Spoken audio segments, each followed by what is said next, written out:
Em nome do Pai, do Filho e do Espírito Santo. Amém.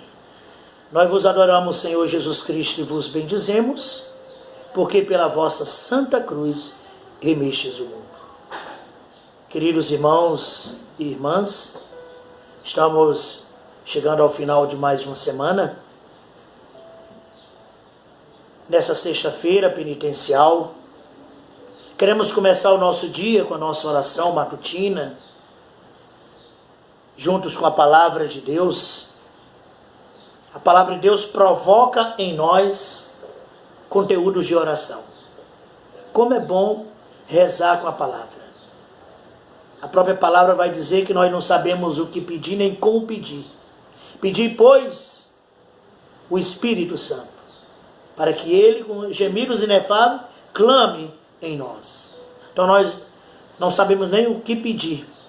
Por isso, quando nós rezamos com a palavra de Deus, nós escutamos a palavra, deixamos que ela ressoe em nossa alma, porque nós escutamos com o ouvido, mas a palavra tem que ter um eco, ressoar dentro de nós, né?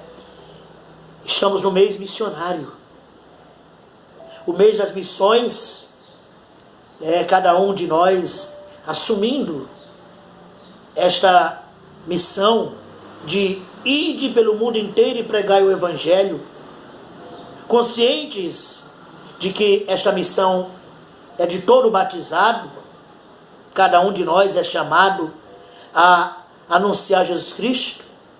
Então, por primeiro, devemos nós fazermos essa experiência com a palavra de Deus.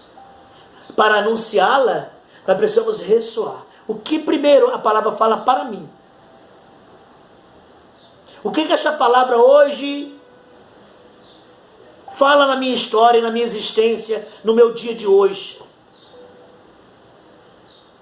E depois, ressoando esta palavra, ruminando, podemos com a nossa vida levá-la a quem precisa, a quem está surdo para a palavra de Deus. Muitas vezes está cego, não? Está cego. Porque a cegueira pior não é a cegueira dos olhos físicos. A pior cegueira é daqueles que não querem enxergar. Não querem ouvir. A pior surdez são aqueles que não querem escutar. Fecham, bloqueiam o canal da audição para escutar a Deus, porque querem ser senhor de si mesmo. Esta é a grande tentação. O evangelho de hoje, de Lucas, é aquele evangelho também paralelo a Marcos e Mateus. Nós os encontramos nos sinóticos. É aquele trecho do evangelho onde Jesus estava expulsando demônios.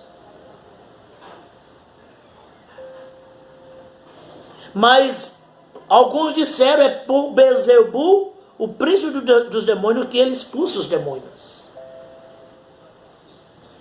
Nós, na oração do Pai Nosso, nós rezamos, sempre que rezamos o Pai Nosso, pedindo para que o Senhor nos livre do mal e não nos deixe cair na tentação. O mal existe. O mal existe. A força do mal está presente em nosso meio. Mas nós temos que lembrar que o mal, que o demônio não tem poder como Deus e nem igual. Nem maior do que Deus e muito menos igual a Deus. Sabe? Então nós precisamos buscar a força de Deus para vencer todo o mal. Jesus, exercendo o seu ministério público, ao expulsar demônio, ele mostra que o reino de Deus, ele tem a autoridade, a força para vencer a todo o império maligno. Isso acontece de uma maneira extraordinária na cruz. Quando Jesus vai dizer Jesus pregado na cruz, ele vai vencer a morte. Aquilo que era maldição, a cruz era lugar de maldição. Jesus, ele resgatou-nos. A primeira leitura de hoje do livro da Epístola de São Paulo aos Gálatas, Paulo vai dizer: irmãos, ficai cientes de que os que creem é que são verdadeiros filhos de Abraão. Nós somos filhos de Abraão pela fé. Os que creem são verdadeiros filhos de Abraão. Paulo está aqui na comunidade da Galácia, né, aos Gálatas, lembrando que o fundamento, vocês estão vendo que desde o início da semana nós estamos na Epístola aos Gálatas, e Paulo tem insistido nisso. A salvação é fruto da fé, né? A fé não é o cumprimento de lei, de ritos que nos salva, mas a fé. Paulo diz hoje: os que creem é que são verdadeiros filhos de Abraão. E a Escritura, prevendo que Deus justificaria as nações pagãs pela fé, anunciou muito antes a Abraão: em ti serão abençoadas todas as nações. Então Paulo diz, Deus já prevendo que os pagãos seriam salvos pela fé, Deus vai falar a Abraão: em ti serão abençoadas todas as nações. Os filhos de Abraão são pela fé. Portanto, os crentes são abençoados com o crente Abraão. Aliás, todos os que põem sua confiança na prática da lei estão ameaçados pela maldição, porque está escrito: maldito quem não cumprir perseverantemente tudo o que está escrito no livro da lei. Pela lei ninguém se justifica perante Deus. Paulo continua insistindo, né? Insistindo com a comunidade da Galácia. Paulo continua insistindo conosco, porque nós continuamos insistindo nessa coisa de que nós somos católicos, né, fervorosos, porque somos cumpridores de lei, porque obedeço os mandamentos. Se o cumprimento, se a obediência aos mandamentos não for fruto da fé, de nada vale. O cumprimento da lei não serve para nada. Aquilo que nós dizíamos essa semana, né? Eu vou para a missa por quê? Atraído pelo quê? Simplesmente porque eu tenho consciência como católico que faltar a missa ao domingo é pecado? Não. Eu vou à missa celebrar o santo sacrifício porque eu creio. Eu creio. O cumprimento da lei não justifica. Ninguém é justificado por cumprir somente a lei. Isso é evidente porque o justo vive da fé. O justo vive. Por isso que nós precisamos, né, esse exercício que nós fazemos todos os dias pela manhã, ou à tarde, ou à noite, né, de meditarmos a palavra de Deus, é um exercício para a fé. Porque o justo, o santo, é justificado, é salvo, é santificado pela fé. Pela fé em Jesus Cristo. Quem crê já está salvo de Jesus. Por que isso? Porque os judeus, os fariseus, os doutores da lei, são rigorosos com a lei. O cumprimento da lei. Basta a gente ver o dia do sábado. O rigorismo deles com o sábado. O rigor. Não se pode fazer nada de sábado, porque é o dia do descanso. Nem salvar uma vida, se esta for necessária. Socorrer alguém, porque não se pode, é sábado, é sagrado. Paulo vai lembrar a comunidade da Galácia, aos Gálatas, que não é isso que salva. E a lei não se fundamenta na fé, mas no cumprimento. A lei não está fundamentada na fé. Aquele que cumpre a lei, por ela viverá. Cristo resgatou-nos da maldição da lei, fazendo-se maldição por nós, pois está escrito: maldito todo aquele que é suspenso no madeiro.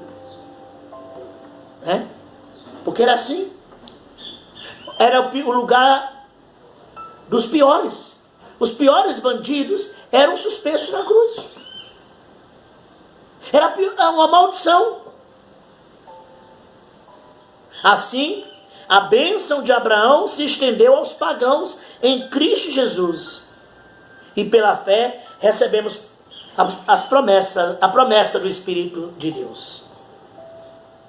A bênção de Abraão se estendeu aos pagãos. Ou seja, a bênção que Deus prometeu a Abraão se estendeu também aos pagãos.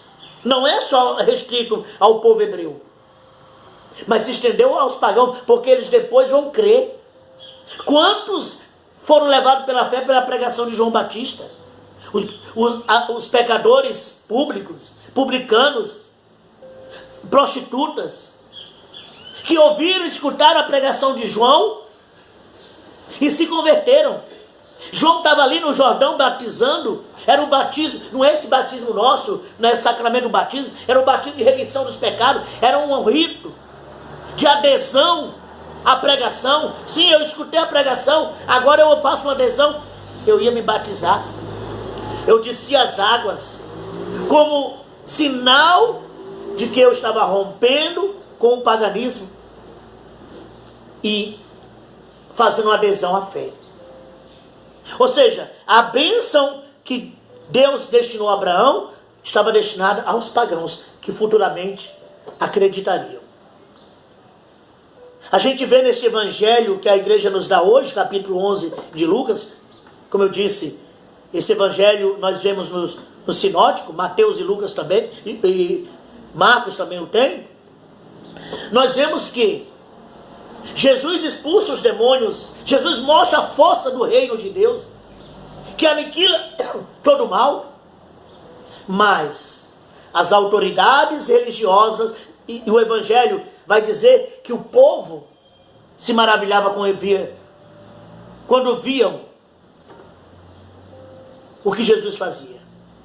Mas as autoridades religiosas da época de Jesus, em vez de fomentar a fé do povo, fazer com que o povo amadureça na fé, faz o contrário. Não! O que ele está realizando aí, essas curas, expulsando o demônio, é pelo dedo do Beelzebu, o príncipe dos demônios. Ou seja, em vez de fazer com que o povo creia e faça uma adesão por Jesus Cristo, eles ficam inventando. Ficam usando mentiras. Sabe? Muitas vezes hoje não é diferente, mesmo o século que nós estamos vivendo. Enquanto nós deveríamos, principalmente nós autoridades religiosas, padres da igreja, bispos, precisamos fomentar a fé do povo. Claro, purificar. O Papa Paulo VI, no documento Evangelho Nunciante, sobre a evangelização, o Papa falando um pouco sobre a religiosidade popular, o Papa Paulo VI dizia que a religiosidade popular, a piedade popular, precisa ser acompanhada para ser purificada.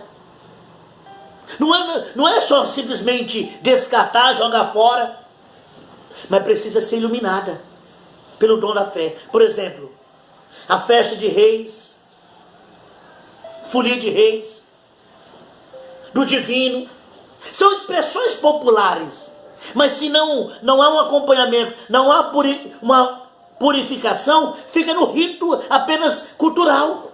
Nós vemos esses ritos. Me desculpa quem gosta da folia de reis, quem gosta da folia do divino. O que é aquilo ali? O que tem de fé? Eu não vejo nada.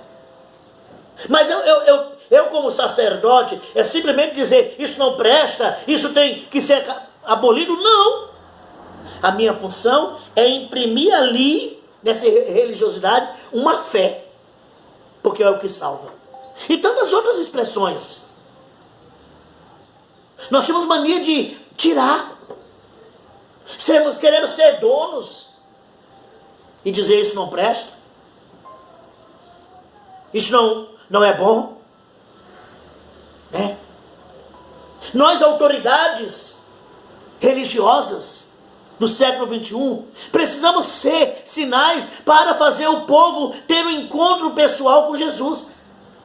Né? Infelizmente, ainda hoje, a gente vê irmãos padres, na minha paróquia não tem renovação carismática, eu não aceito. Primeiro que já está errado em dizer minha paróquia, a paróquia não é sua, padre. Você está servindo, você é um servidor. Você não é dono da paróquia. Aqui não aceito renovação. Você quer ser maior do que a igreja? Quando a igreja, São João Paulo II, no seu pontificado, ele dizia que essas expressões, de movimentos que estavam surgindo na igreja nos anos 80, 90, era o jeito do Espírito Santo soprar na igreja na sua diversidade. Agora eu sou maior do que a igreja porque eu sou padre, porque tem uma estola no pescoço. Eu na minha paróquia, que minha não é, eu não aceito renovação. Eu na minha paróquia, eu não aceito neocatecomenato. Na minha paróquia, eu não aceito focolarinos. Na minha paróquia. Nós às vezes agimos, O nosso pecado muitas vezes é agir como as autoridades da época de Jesus. Os doutores da lei, os escribas, os sumos sacerdotes. Queremos ser donos de Deus. Dono do mistério, esquecendo que nós somos apenas servidores.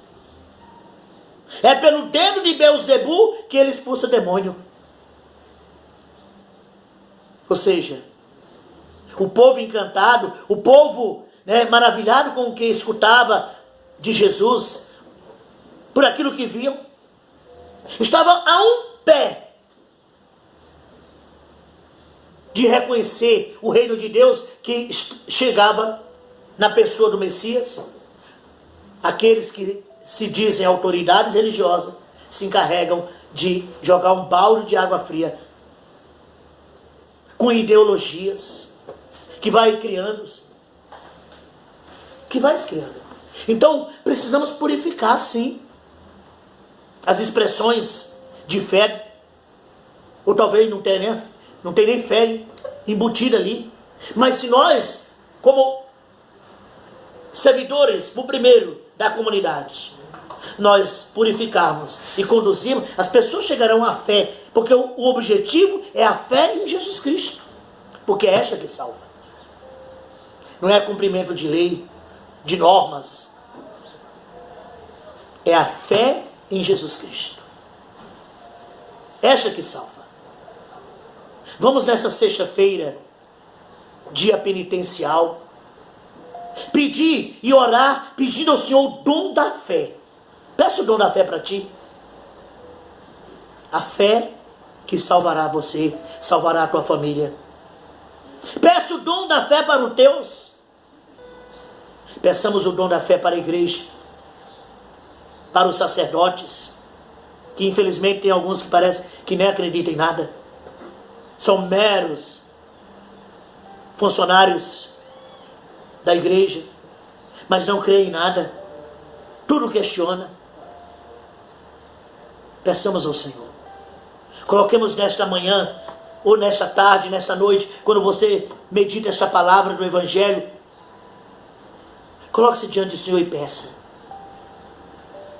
Senhor, dai-me o dom da fé, para que eu possa compreender pela fé que o demônio não é mais do que vós e nem igual a vós. Que o teu reino, a presença do teu reino dissipa todo o mal. Que tua oração dessa sexta-feira seja a súplica a Deus para renovar o dom da tua fé. A fé, como eu sempre digo, nós não professamos a fé nossa. A fé não é minha, a fé é da igreja. A fé que nós recebemos da igreja, para que nós proclamemos com muita clareza. Deus abençoe você. Em nome do Pai, do Filho e do Espírito Santo.